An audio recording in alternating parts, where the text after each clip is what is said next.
Bonjour à tous et à toutes, j'espère que vous allez super bien. Bienvenue à l'Académie Journalisme de ce camp mondial IYF de la jeunesse. Je suis très heureux de vous recevoir. Je suis Yannick Djanhoun, journaliste professionnel et rédacteur en chef de Tomorrow Magazine, un média africain qui s'est donné pour mission de faire la promotion des leaderships de la jeunesse africaine, mais également de l'inciter à l'entrepreneuriat. Tomorrow Magazine a été propulsé par l'ONG IYF en 2010 et depuis lors nous ne cessons de présenter, de mettre à la une de notre magazine ces jeunes Africains qui ont une mentalité exceptionnelle et qui ont un parcours inspirant et qui motive à croire en un lendemain meilleur. Pour cette académie de formation, nous allons ensemble voir un cours très important, très intéressant. Il s'agit des techniques de rédaction d'un article. Si vous êtes dans cette académie, ça veut dire que vous êtes des personnes passionnées par la communication et j'espère qu'après ce cours, votre passion s'en trouvera encore plus renforcée. Avant de rentrer dans le vif du sujet, permettez, chers participants du camp mondial, que nous puissions nous mettre d'accord sur la compréhension, la définition de la notion de journalisme. Alors, c'est quoi le journalisme ? Alors, pour répondre à cette question de façon brève, il faut tout simplement dire que le journalisme est cette activité humaine qui consiste à aller à la quête d'une information et à la rapporter à la société, au public, à la population, afin qu'elle puisse être éclairée. Et pour détailler un peu plus, le journalisme consiste à aller chercher l'information, donc en faisant un reportage, en faisant une interview, en faisant même des recherches sur Internet. Et lorsqu'on a cette information, on la vérifie. Donc la deuxième étape après la quête de l'information, c'est la vérification parce que une chose est d'informer, mais une autre chose est d'informer vrai. Et le rôle du journalisme, c'est de porter à la connaissance de toute la population, de toute la société, des informations vraies. Alors lorsque le journaliste recueille une information, il doit obligatoirement faire en sorte que cette information-là soit vérifiée afin qu'elle soit pure. Voilà. Après l'étape de la vérification, le journaliste doit donc rédiger l'article ou la mettre dans la forme qu'il faut et ensuite la publier ou la diffuser sur un canal bien déterminé. Le journalisme requiert donc qu'on puisse publier ou diffuser le contenu de notre information, soit dans un journal papier, donc la presse papier. Donc lorsque vous sortez les matins et que vous voyez des journaux papier dans les kiosques à journaux, etc., voilà, c'est de ça qu'il s'agit. Et donc dans un journal papier, ça peut être aussi un magazine ou sur un site internet. Voilà, le digital. Il existe plusieurs sites internet d'information ou encore ça peut être une télévision satellitaire comme on en voit devant notre poste, dans notre poste téléviseur ou une télévision en ligne qui existe, des télévisions en ligne existent de plus en plus. Ça peut être également une radio satellitaire ou une radio en ligne. Donc pour récapituler sur cette définition du journalisme, on peut dire que le journalisme c'est l'activité qui consiste à aller à la quête de l'information, à la vérifier et à la diffuser au public via des canaux de diffusion ou de publication bien déterminés. Alors après cette définition, après qu'on s'est mis tous d'accord sur la définition de la notion de journalisme, permettez, chers participants, que je puisse apporter une précision de taille. En Côte d'Ivoire, par exemple, n'est journaliste que celui qui détient la carte de journaliste professionnel. Donc, après avoir fait tout ce travail de quête de l'information, de vérification, de diffusion de l'information, il faudra nécessairement que ce dernier-là ait la carte de journaliste professionnel avant de s'attribuer ce titre-là. Donc, celui qui fait tout ceci, mais qui n'a pas la carte, n'est pas considéré comme journaliste. Ça, c'est en Côte d'Ivoire. Voilà, maintenant, nous allons rentrer dans le vif du sujet. Je vais vous présenter un pan du journalisme, donc un aspect de ce très beau métier. Qui dit journaliste dit contenu éditorial.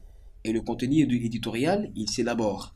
Et dans la presse écrite et la presse en ligne, on parle d'articles, on parle de rédaction d'articles.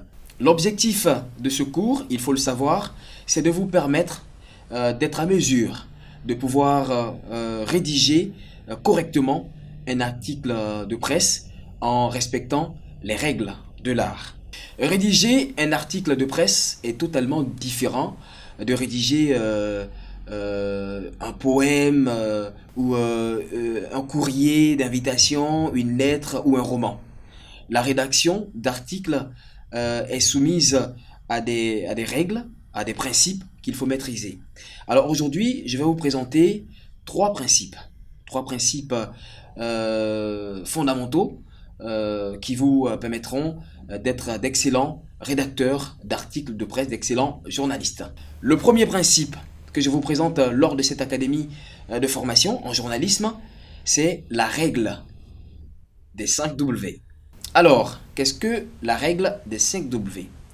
Les 5 W déterminent tout simplement des questions qu'on se pose normalement lorsqu'on a envie d'en savoir plus sur un fait, sur un événement, une information dont on a besoin. Par exemple, si je me rends dans une cérémonie, si le président de la République convie les journalistes à une conférence de presse, lorsque je reviens de la conférence de presse et que je rencontre des personnes qui veulent en savoir plus sur ce qui s'est dit au palais présidentiel, elles me demanderont par exemple de quoi il s'agit.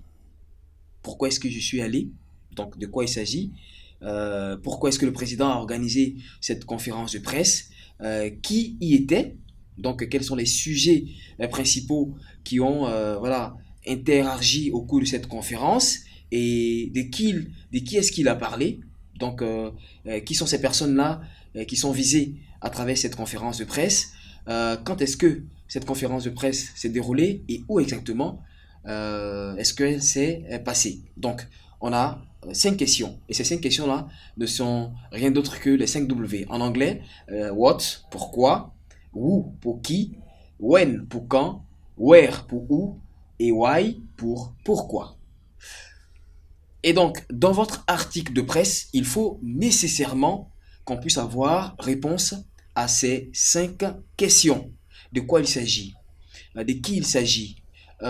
Pourquoi cela a été fait? Et quand est-ce que cela a été fait? Et où est-ce que cela a été fait? Donc, ces 5 W vous permettront de développer votre argumentation et de faire un article complet.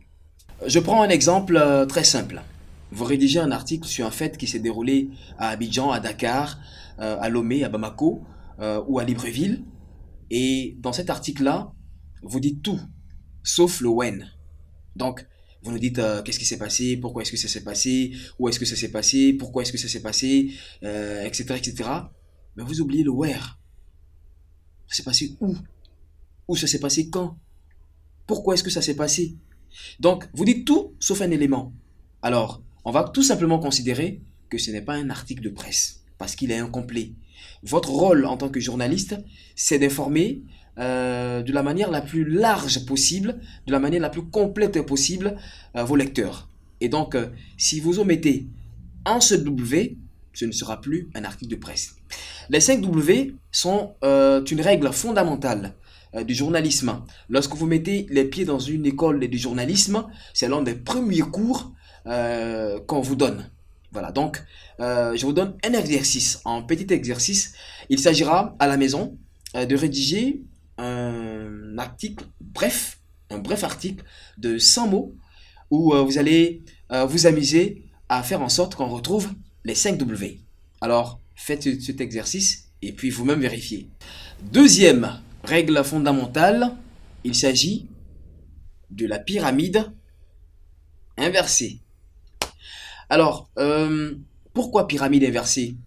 Cette règle, il faut le noter, concerne principalement la presse en ligne, la rédaction d'un article pour la presse en ligne. On le constate de plus en plus, la presse en ligne est en train de prendre le pas sur la presse papier. C'est normal, nous sommes à l'ère du digital. La manière de lire un article en ligne est totalement différente de la manière de lire un article papier.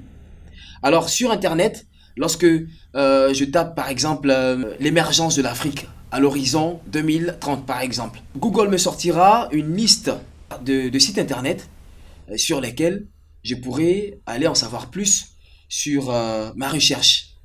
Et donc, plusieurs sites me sont proposés.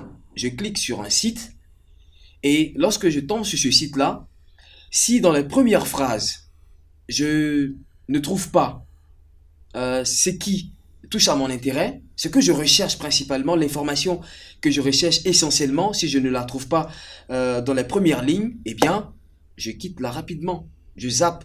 Sur Internet, on zappe très facilement. Et puisque vous devez garder, attirer et garder vos lecteurs, vous devez donner ce qui est l'essentiel dès le départ. D'où la notion de pyramide inversée. On sait tous que la base de la pyramide, là en bas, est la partie la plus importante, la plus essentielle d'une pyramide parce qu'elle constitue sa base. Et donc, lorsqu'on inverse cette pyramide, la base se trouve au-dessus. Donc, l'essentiel est au-dessus. Ça veut dire que lorsque vous rédigez pour la presse en ligne, vous devez commencer avec, par dire ce qui est essentiel. Évitez d'appliquer la maxime selon laquelle on réserve le meilleur pour la fin. En presse en ligne, on ne réserve pas le meilleur pour la fin, on donne le meilleur dès le départ, dès le début. Et donc, votre information capitale, essentielle, vous la donnez dès le départ, afin que celui qui vient sur votre site internet pour s'informer puisse rapidement avoir l'information qu'il veut. Nous sommes à l'ère du digital, on parle de l'instantanéité de l'information. Alors, ne vous amusez pas à donner tous les détails dès le départ, la coloration du soleil, l'environnement, les bruits qu'on entend, et puis après, dans le bas de votre article, dans le fond de votre article, donnez l'information capitale. L'information capitale, n'oubliez pas, c'est dès le départ. Après la première règle fondamentale des 5 W et la seconde règle de la pyramide inversée, voyons voir la troisième règle qui pour moi, chers participants, est la plus importante. Il s'agit de la lecture. Très souvent, on oublie que l'écriture se nourrit de la lecture. Vous ne pouvez pas penser devenir de grands journalistes, de grands communicateurs, de grands communicants sans aimer la lecture, sans vous adonner à la lecture. C'est impossible. Lorsque vous n'avez pas l'habitude de lire, il est très difficile de rédiger un seul paragraphe. La rédaction d'un paragraphe devient un enfer. C'est un trajet difficile pour nous. Ça devient presque impossible. Et même lorsqu'on arrive à rédiger un paragraphe, Dieu seul sait combien de fautes on y fait. Alors, je vous invite vivement à vous adonner à la lecture. La lecture ouvre l'esprit. Je vous donne un exemple très simple. Dieu, dans sa grandeur, dans son intelligence infinie, pour nous parler, nous êtres humains, a mis sa parole dans un livre. Donc en lisant, on est plus dégagé. Et notre esprit est encore plus vif. Vous comprenez? Pour moi, c'est une règle fondamentale. Lisez, lisez et lisez. Alors comment lire? Le problème aujourd'hui que nous rencontrons, c'est que on ne lit pas intelligemment. Alors, qu'est-ce que j'appelle lire intelligemment? J'aime Lionel Messi comme footballeur, c'est mon footballeur préféré.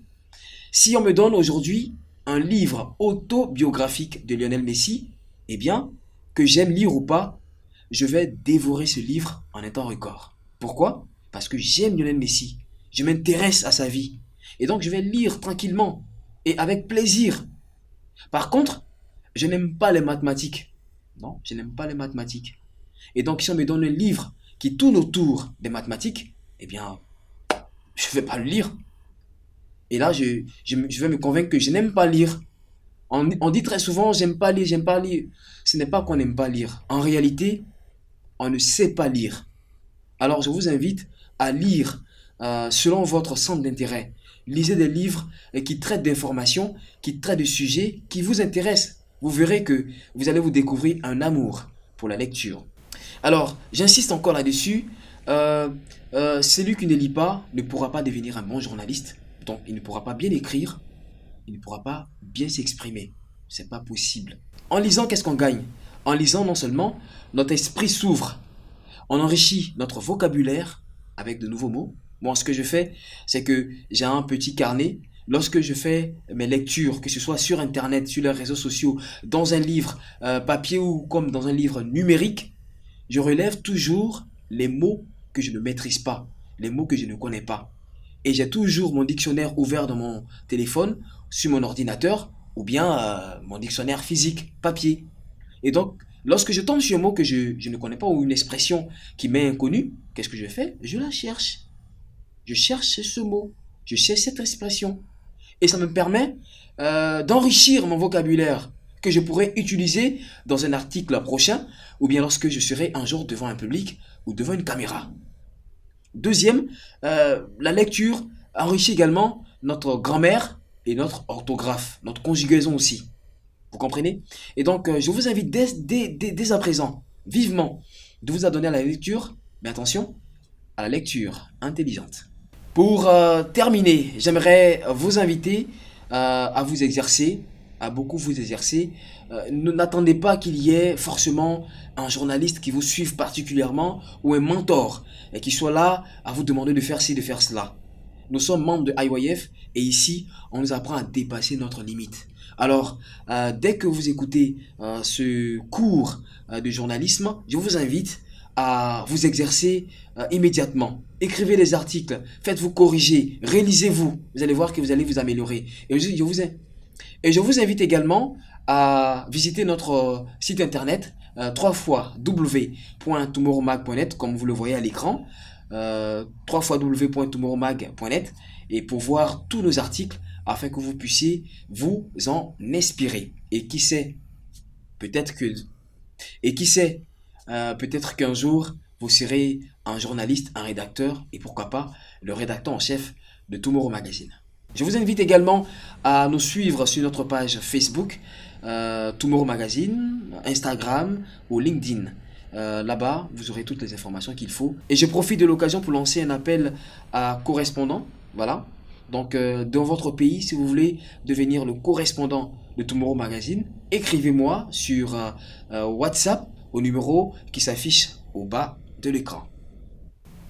Voilà, c'est ici que va prendre fin notre cours pour ne pas nous éterniser.